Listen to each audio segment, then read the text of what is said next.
Assalamualaikum warahmatullahi wabarakatuh. Saya Olivia Febrianti dengan NIM 42222010222 dari robot 3 pagi.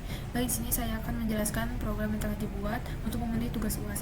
Jadi di sini ada folder object detection. Di dalam folder object detection ini terdapat beberapa file, antara lain pada file script itu terdapat kamera.py. Jadi kamera.py ini itu merupakan program ini membaca gambar dari kamera yang terhubung, kemudian memproses gambar tersebut untuk mendeteksi objek berdasarkan warna tertentu. Yang kedua, ada detection.py ini membaca video dari kamera yang terhubung dan melakukan deteksi objek berdasarkan nilai HSV yang disimpan dalam file konfigurasi. Dan sedangkan objek detection.py ini sama dengan kamera.py ini. Jadi ketika program ini berfokus pada deteksi objek berdasarkan warna dengan menggunakan OpenCV dan ROS. Camera.py dan Object Detection.py itu menggunakan gambar dari topik ROS dan mempublikasikan hasil deteksi ke topik ROS. Sedangkan Detection.py itu menggunakan input video langsung dari kamera dan menampilkan hasil deteksi pada frame. Kemudian pada folder robot motion ini terdapat file include dan di dalamnya beberapa file lagi yang diantaranya itu dev.h ini untuk mendefinisikan dua struktur motor dan PWM motor. Kemudian general function ini berisi fungsi-fungsi utilitas untuk mengontrol gerakan robot, dan motion ROS.hpp ini untuk mendefinisikan kelas motion ROS yang digunakan untuk mengontrol gerakan robot menggunakan ROS, dan kemudian PID itu digunakan untuk mendefinisikan kelas PID yang digunakan untuk mengontrol kelompok PID. Kemudian pada file script terdapat ada robot simmotion.py ini digunakan untuk memanfaatkan data posisi bola untuk menggerakkan robot mengikuti bola. Node ini mengatur kecepatan linear dan angular robot. Kemudian ada motion ROS.cpp ini digunakan untuk mengendalikan gerakan robot berdasarkan data yang diterima dari sensor IMU dan posisi bola. Kemudian ada pada folder robot simulation ini ada terdapat file launch dan di dalamnya terdapat file lagi. Yang pertama ada gazebo launch, digunakan untuk meluncurkan simulasi gazebo dengan beberapa argumen yang dapat dikonfigurasi. Yang kedua, maze launch, digunakan untuk meluncurkan simulasi gazebo dan menjalankan slam.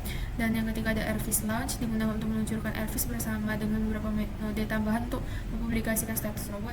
Dan terakhir ada UAS launch, ini itu untuk meluncurkan simulasi gazebo dengan dunia UAS dan visualisasi airfish.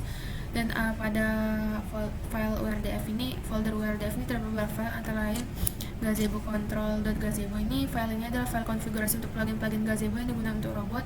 Yang kemudian ada inertial macros ini digunakan untuk mendefinisikan massa dan momen inersia dari berbagai bentuk geometri dalam URDF.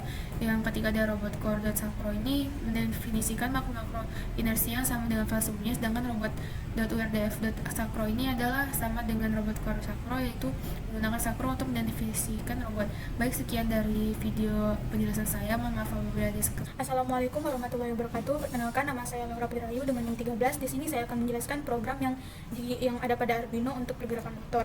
Nah, program ini juga menjelaskan mengontrol dua motor menggunakan ESP32 dengan memantau ROS. Program ini juga mengumpulkan data dari sensor IMU dan mempublish melalui ROS.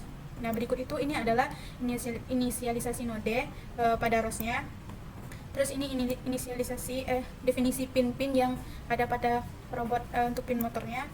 Lalu di sini itu ada inisialisasi kode motor. Lalu di sini itu ada subscribe ROS untuk kecepatan. Nah, lalu ada publish. Di sini itu ada publish. Nah, ini tuh terus di sini tuh ada publish ROS untuk data IMU, dan ini itu ada publish inisialisasi sensor IMU. Nah, lalu selanjutnya itu ada variabel timer untuk publish. Nah, selanjutnya itu ada setup. Terus selanjutnya itu juga ada loop. Nah, kesimpulannya bahwa program ini mengontrol dua motor dengan ESP32 yang digunakan ROS untuk komunikasi serial datanya. Nah, selanjutnya itu kita ke program general function, yang dimana pada bagian ini itu program untuk mengontrol motor menggunakan microcontroller ESP32. Fungsi utamanya yaitu route 1 dan route 2 yang mengontrol motor dengan mengatur arah putar dan kecepatan motor.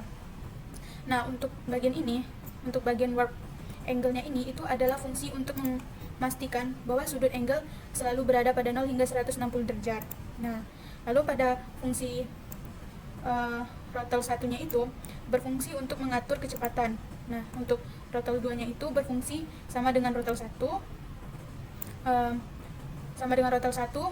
mengatur kecepatan secara arah motor dengan cara yang sama. Baiklah, sekian penjelasan program dari saya. Terima kasih. Baiklah, selanjutnya saya akan menjelaskan dari simulasi di software gazebo. Berikut salah satunya saya jalankan dulu. Oke. Nah, di sini saya menggunakan segmentasi warna untuk agar robot ini mendeteksi dari warna. Untuk warna yang kami gunakan itu ya, warna oranye. Jadi ketika box atau warna oranye ini berpindah tempat atau berpindah posisi, maka robot akan mengikuti dari warna tersebut.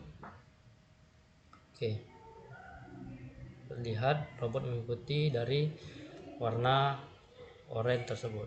Oke, mungkin sekian penjelasan dari saya. Baiklah, selanjutnya saya menggunakan Smart. Di sini saya akan menjelaskan hasil simulasi secara nyata atau secara langsung di robot. Oke, langsung saja. Sebelumnya dapat dilihat di sini untuk data-data yang dikeluarkan yaitu ada output motor, output kanan dan motor kiri. Kemudian ada untuk data IMU dan juga data theta, data point, serta data IMU orientasi.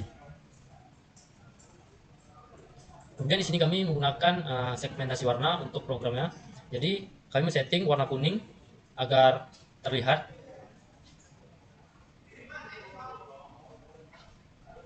Dapat dilihat di gambar sini video. Dan untuk jarak yang kami tentukan, ketika jarak 10 cm, maka robot akan berhenti untuk mengejar dari objek warna kuning tersebut. Kemudian untuk roda sebelah kanan dari motor robot ini agak sedikit berbeda dari motor sebelah kiri, dikarenakan dari motor terjadi ada kerusakan mengakibatkan untuk robot menghadap ke arah kiri dari robot itu sedikit susah. Dan berikut hasil video dari robotnya langsung.